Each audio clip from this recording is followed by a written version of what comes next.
Hi everyone, Kieran here.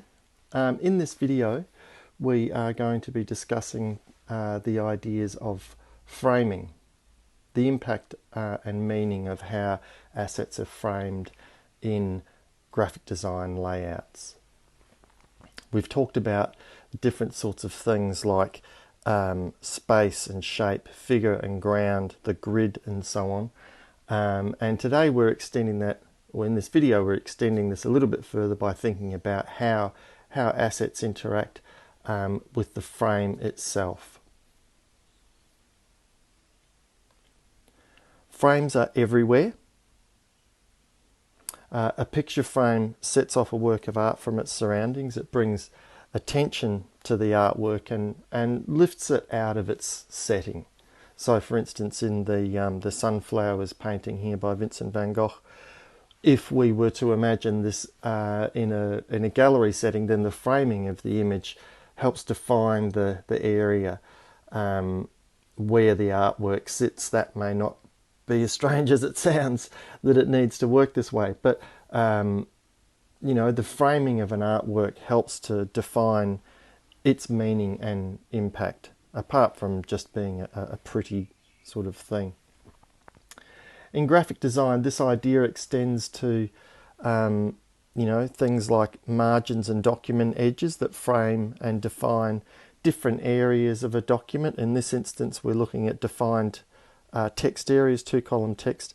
You know, the framing of this object on the page causes it to appear simultaneously as information that is to be read and also an image to be observed.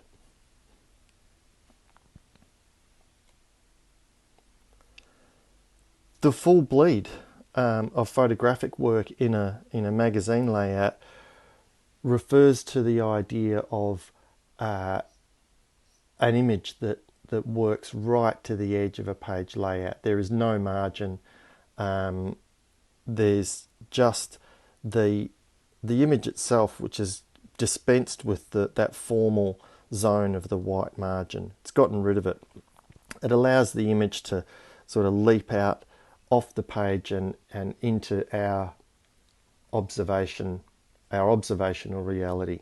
We're no longer seeing it as an asset that has other things on the page, margins, captions, titles and so on. It's its own thing. So in this case, the page itself is framing this this work.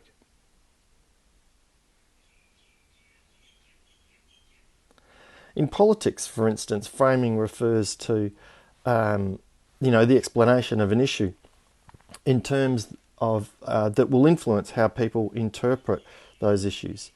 Captioning in a picture is part of the framing that guides its interpretation. A billboard, for instance, is framed by a landscape. A product is framed on display by its retail setting and how it's been visually arranged.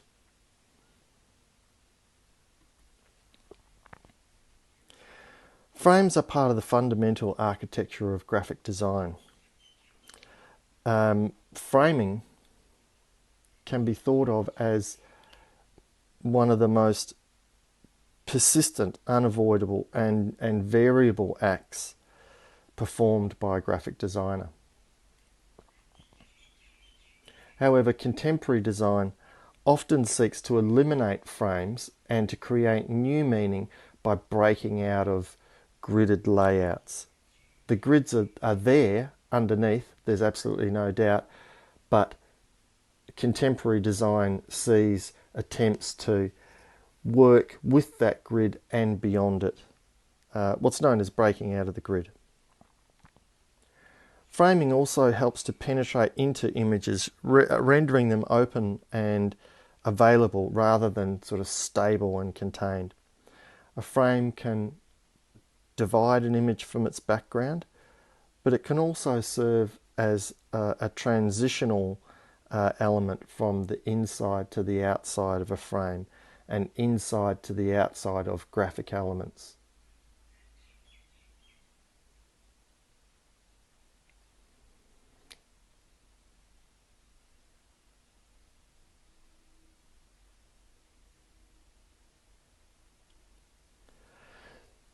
So what is a frame?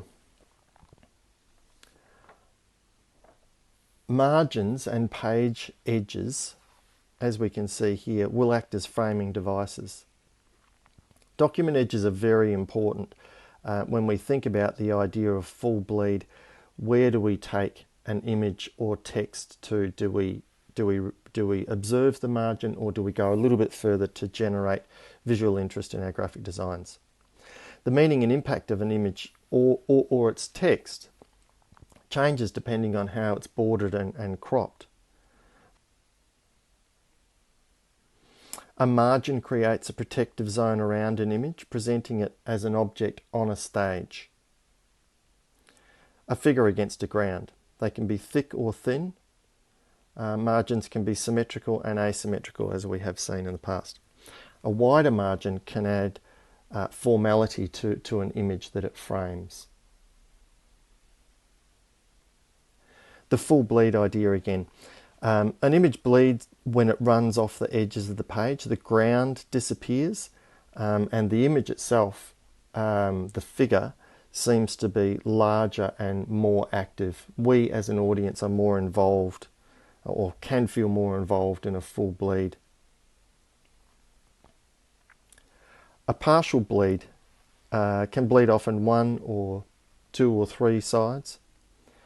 We can see the bottom margin in this example provides a partial border, but the photograph still has that larger than life quality. Framing image and text.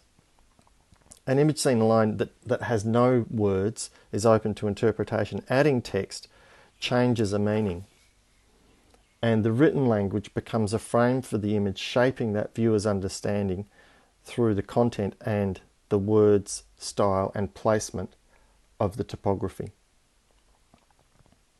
Likewise, pictures can change the meaning of text. Text and image can combine in endless ways.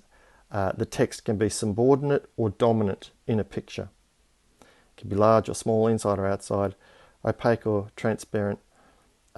Text can respect or ignore the borders of an image.